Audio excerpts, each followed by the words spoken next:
Des de l'Ajuntament d'Alzira i concretament des de la Regidoria de Serveis Urbans volem felicitar al conjunt de treballadors i treballadores de l'empresa Fobasa, que és l'empresa que s'encarrega del manteniment i neteja del nostre poble, que enguany la Junta Local Fallera ha tingut a bé concedir-los la insígnia d'or honorífica a la seva llavor.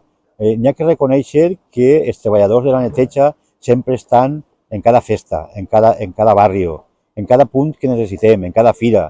I és importantíssim aquest reconeixement. I per això volem agrair-los a cada un dels treballadors i també a la Junta Local Fallera el detall que ha tingut en reconèixer la gran llavor que se fa des del servei de neteja i també a replega de basura.